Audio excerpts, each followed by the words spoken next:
Estamos de volta agora com o terceiro bloco do Jogo Político, o programa uma parceria entre a TV O Povo e a TV da Assembleia do Ceará. E lembro que na Rádio Povo CBN você pode também ouvir na FM 95.5 e AM 10, você pode ouvir o Jogo Político na terça-feira às 4 horas da tarde. Hoje a nossa conversa com o senador pelo PCdoB do Ceará, Inácio Arruda, e o deputado federal pelo PMDB do Ceará, Danilo Forte. E o debate estava fluindo. Senador Inácio, com a palavra, por favor. Então nós estamos caminhando, acho que na batalha política de 2014, eu vejo, assim, a minha opinião, embora tenha aqui a discordância...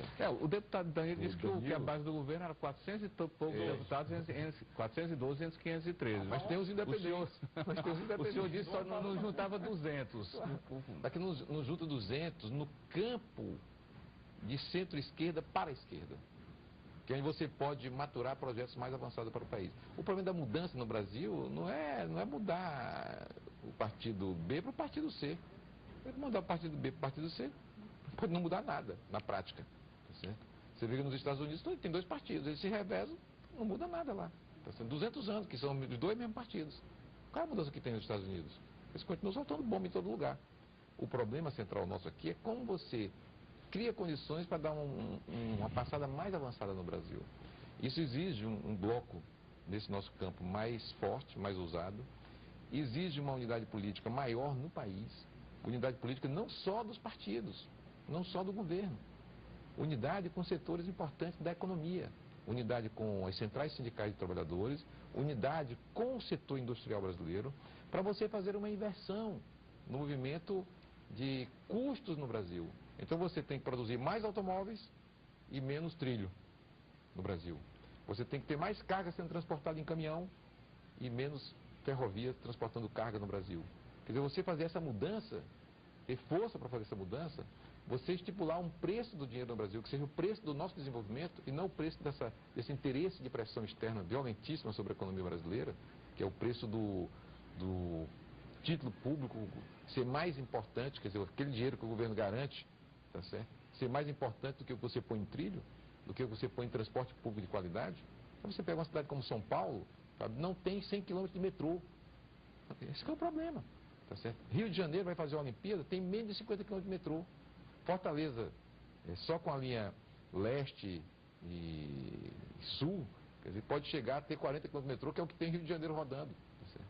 Então essa mudança exige uma fortíssima unidade política no Brasil. Esse fortalecimento do mercado interno brasileiro, você garantir uma política de distribuição de renda, você vê o seguinte, a medição do emprego é pela carteira assinada, é feita pelo Ministério do Trabalho, tá certo? Quer dizer, assinou a carteira, está medido, tem mais um emprego. Emprego com um salário muito maior, com uma vantagem muito maior, isso é melhor do que Bolsa Família. Todo mundo que tiver um emprego que tem um piso salarial um pouquinho melhor, prefere isso do que Bolsa Família. Por isso que muita gente entra e sai do Bolsa Família. Agora precisa ser oferecido ainda melhores condições, mais recursos, mais dinheiro direto na mão do povo brasileiro, porque esse dinheiro gira na economia brasileira sempre.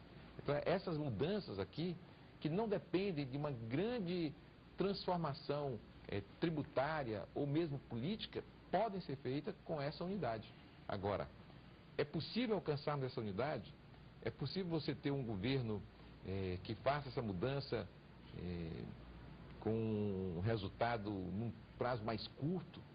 Você imaginar o que aconteceu nos últimos 10 anos, 12 anos no Brasil, e 10, 12 anos, para nós é um prazo longo, mas do ponto de vista do tempo histórico é quase nada, tá certo? Nós fizemos, muita coisa foi feita com o governo nessas condições, que ainda tem uma base que chega a isso, pode chegar a 400, tá bom.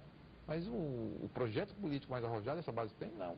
É isso, deputado. Acho que esse é um problema grande aí no Brasil. Essa é a dificuldade, né? Ter um líder capaz de mobilizar a sociedade no sentido de, junto com o Congresso, junto da política, fazer essas transformações. Eu acho que o papel e a importância da política é exatamente isso, né? Dentro do regime democrático, construir essas condições. O que eu não vejo é, no atual governo, capacidade para isso. Porque o receituário do juro caro não é de uma política de esquerda. O receituário da concentração dos investimentos não é um conceito de uma política de esquerda. O que o BNDES fez nos últimos anos de concentrar nos grupos econômicos foi muito nocivo para para a democratização do desenvolvimento do país.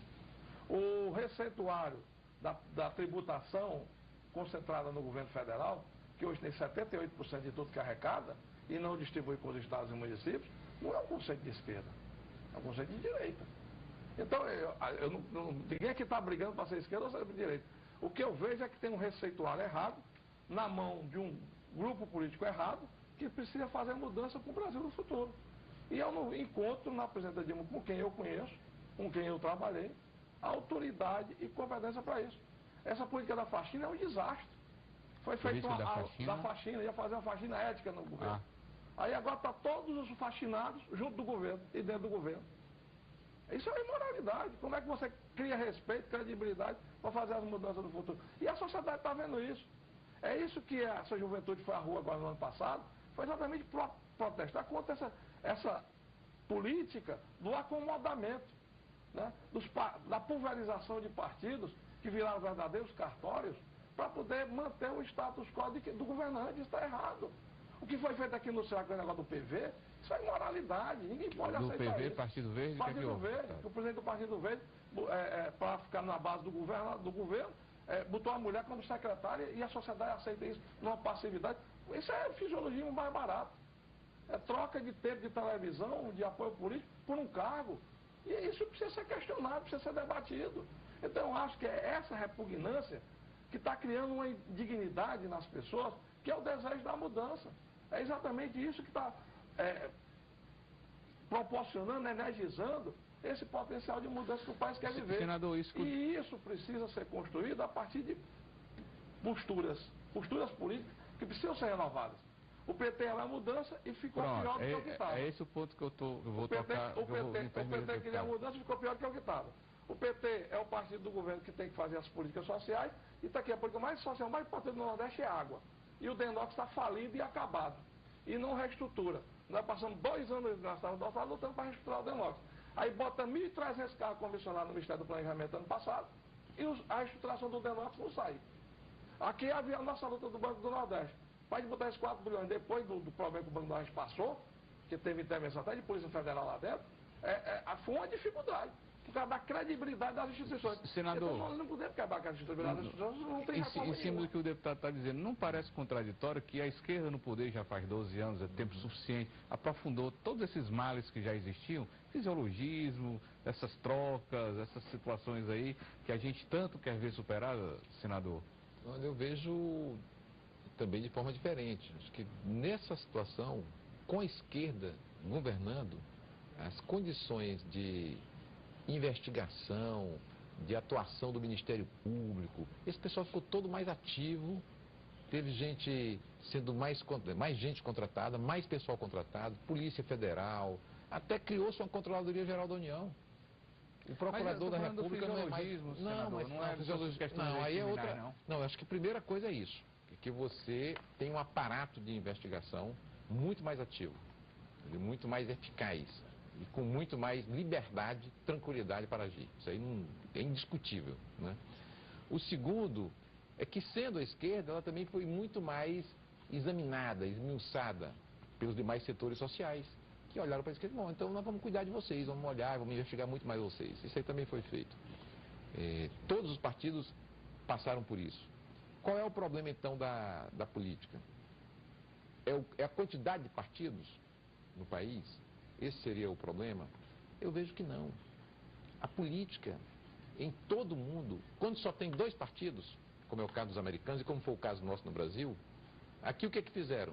Criaram a Arena 1, a Arena 2, a Arena 3, e se demorasse mais teria a Arena 10, para acomodar as várias correntes que existiam dentro da estrutura da Arena. E na mesma coisa aconteceria no PMDB, e aconteceria no PT, e aconteceria nos partidos se você ficasse com 3 ou 2 partidos, que é o que sempre se almeja no Brasil, que acho que vai resolver o problema. Se você tiver 1, 2, 3, 4 partidos, fica resolvido o problema do nosso país. Eu vejo que o problema não é exatamente esse. A unidade política não é apenas partidária. Existe uma unidade da sociedade brasileira.